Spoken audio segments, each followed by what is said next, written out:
நாம் எதிர்பார்த்ததை விட ட்ரம்பினுடைய நிர்வாகம் மிகவும் சவாலாக ஈரானுடைய யுத்தத்தை எதிர்கொண்டிருக்கிறது. நினைச்ச மாதிரி ஈஸியா நடக்கல. அது மிகப்பெரிய சவாலானது ஈரானை வீழ்த்துவது என்று 76% அமெரிக்கர்கள் நம்புகிறார்கள் என்று கருத்து கணிப்பீடு சொல்லுகிறது.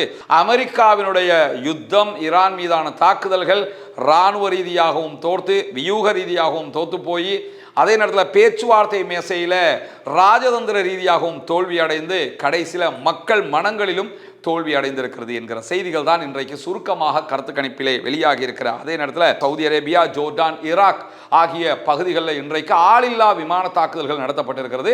இந்த விமான தாக்குதல்களை ஈரான் நடத்தவில்லை. ஈரானுடைய ஆதரவு பெற்ற ஈராக்குக்குள்ளே இருக்கக்கூடிய கதாய்பு ஹிஸ்புல்லா அமைப்பினரும் இன்னும் சில அமைப்பினரும் தான் நடத்தி இருக்கிறார்கள். இதற்கான காரணம் என்னென்னு கேட்டால், சவுதி அரேபியாவுக்கும் யமனில் இருக்கக்கூடிய ஹவுதீஸ் படைப்பிரிவுக்கும் இடையிலான சண்டையில் யமனில் இருக்கக்கூடிய ஹவுதீஸுக்கு ஆதரவாக அன்சாருல்லா என்று சொல்லக்கூடிய ஹவுதீஸ் படைப்பிரிவுக்கு ஆதரவாகத்தான் இந்த தாக்குதல்களை அவர்கள் நடத்தி இருக்கிறார்கள்.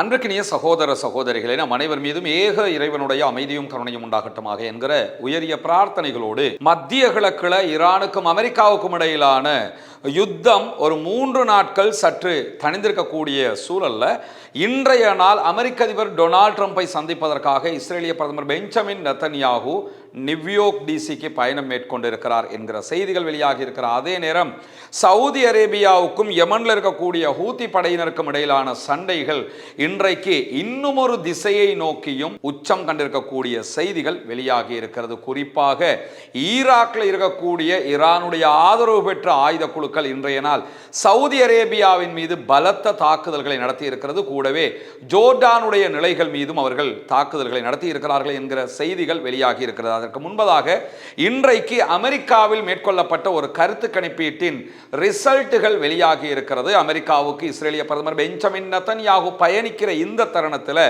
ஈரான் மீதான அமெரிக்க யுத்தத்தினுடைய அமெரிக்க மக்களின் மனோநிலை என்ன என்பது தொடர்பான செய்திகள் தான் இன்றைய நாள் வெளியாகி இருக்கிறது.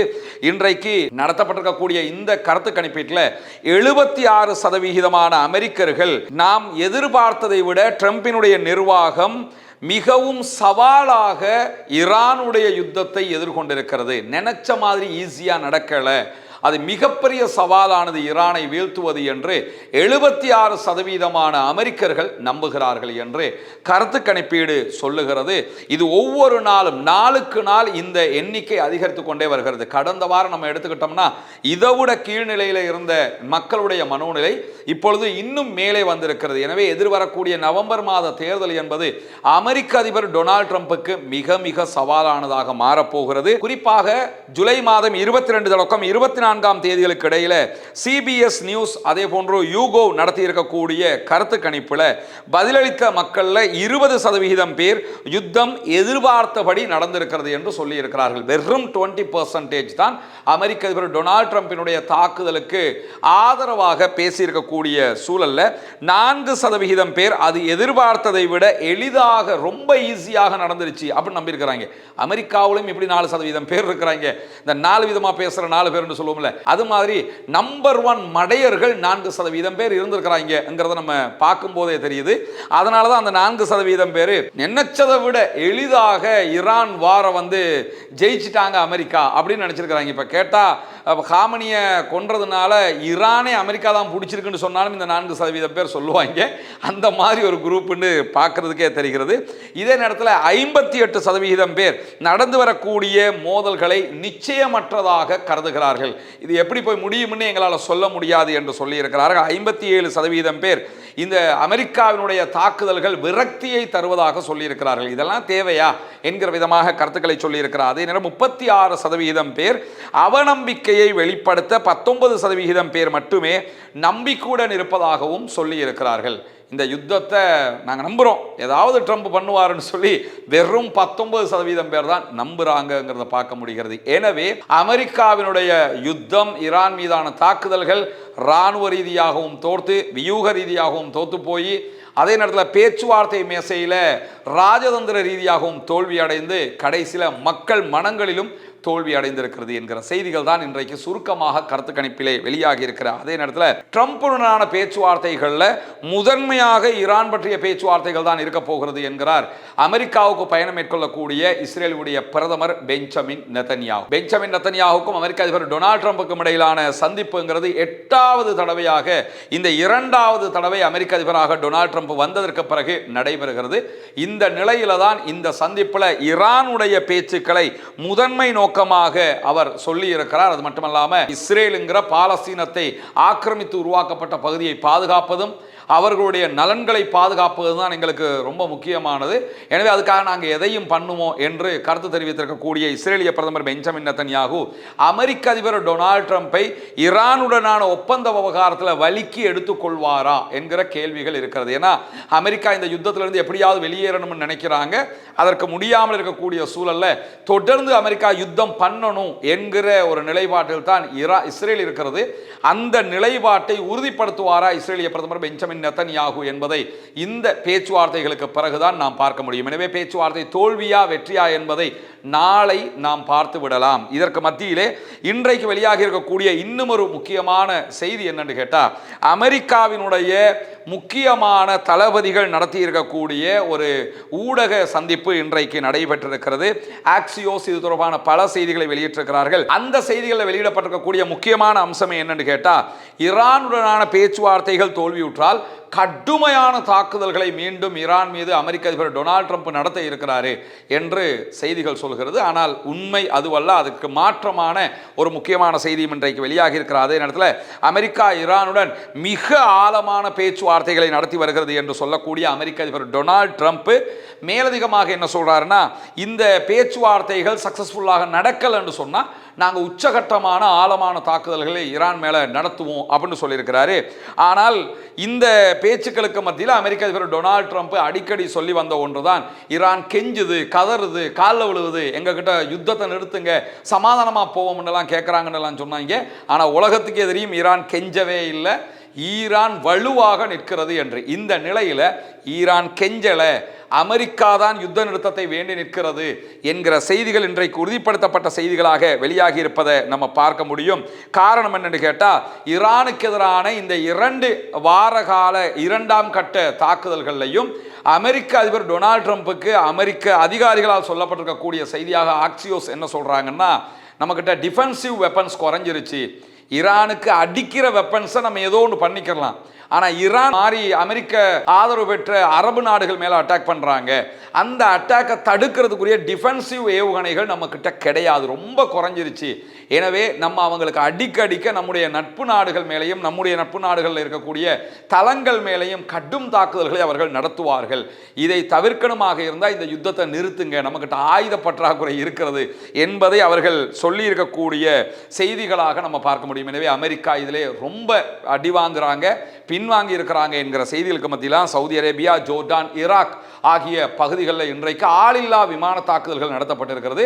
இந்த விமான தாக்குதல்களை ஈரான் நடத்தவில்லை. ஈரானுடைய ஆதரவு பெற்ற ஈராக்குக்குள்ளே இருக்கக்கூடிய கதாய்பு ஹிஸ்புல்லா அமைப்பினரும் இன்னும் சில அமைப்பினரும் தான் நடத்தி இருக்கிறார்கள். இதற்கான காரணம் என்னன்னு கேட்டால், சவுதி அரேபியாவுக்கும் யமனில் இருக்கக்கூடிய ஹவுதீஸ் படைப்பிரிவுக்கும் இடையிலான சண்டையில் யமனில் இருக்கக்கூடிய ஹவுதீஸுக்கு ஆதரவாக அன்சாருல்லா என்று சொல்லக்கூடிய ஹவுதீஸ் படைப்பிரிவுக்கு ஆதரவாகத்தான் இந்த தாக்குதல்களை அவர்கள் நடத்தி இருக்கிறார்கள். இதில் ஜோர்டான் மீது நடத்தப்பட்ட தாக்குதல்கள் பெரிய தாக்குதல்களாக இல்லை, ஓரளவுக்கு குறைவான தாக்குதல்கள் தான். அதே நேரத்தில் ஈராக் மேல் நடத்தப்பட்ட தாக்குதல்களும் ஓரளவுக்கு குறைவான தாக்குதல்களாக இருக்கக்கூடிய நேரத்தில் சவுதி அரேபியா மேல் நடத்தப்பட்டிருக்கக்கூடிய தாக்குதல்கள் தான் பலம் வாய்ந்த தாக்குதல்களாக இருக்கிறது. காரணம் என்னன்னா, சவுதி அரேபியா இந்த ஹொர்முஸ் நீரிணை மூடப்பட்டிருக்கக்கூடிய சூழல்ல அவங்களுக்கு பெரிய இழப்பெல்லாம் அதில் கிடையாது. ஏன்னா சவுதி ஹொர்முஸ் வழியாக பிஸ்னஸ் பண்ணுறதை விட ரெட்சீல பண்ணுற பிஸ்னஸ் அதிகமாக இருக்குது. அவங்களுக்கு 2 பக்கமும் கடல் இருக்கிறது.